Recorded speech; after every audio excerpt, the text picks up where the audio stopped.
I don't think it's 2008 by any means, because banks at that point had very bad assets, which is not the case today. I think what we've seen in the last several days is a sense the situation is stabilized, and I think that has in turn led to some of the increase in oil prices because. If we went to the beginning of the year, it was going to be a recession. Then it was no recession. Then the fear of a crisis and recession again. If that recedes, that supports prices. But you still have the Fed raising interest rates thereafter, and that dampens the economy. And that will be balanced against what happens in China in terms of a rebound in demand.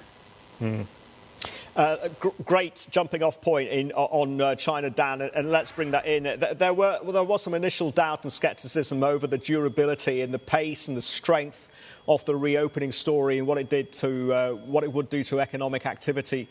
What are you hearing in terms of momentum, and is that demand profile starting to look a little bit more reliable now? Well, it is if you look at travel. If you look at air travel domestically in China above the 2019 level, international not yet back there. But in other ways, it seems to, there's not the confidence that it's going to be this huge rebound in China that some were anticipating. It's still got to unfold, and it's kind of still a mixed picture. But that, if you're going to see demand come back and strengthening of prices, particularly in the second half of the year, which is, I think, what kind of the expectation is now, then that does depend upon a vibrant Chinese recovery. Is it going to be tough to get back to $100 a barrel, which was the target late last year and earlier this year? But in the light of recent events in the past 2 weeks, it has been extraordinary. Dan, is that going to be a tough target to crack now?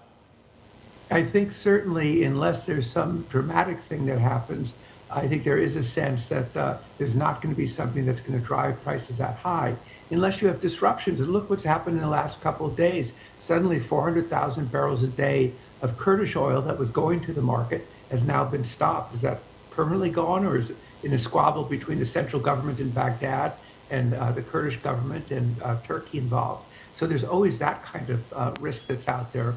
But right now, it feels that it's more where does the global economy really go, and do you get that kind of recovery, or see a big increase in Chinese exports of goods that then stimulates that economy?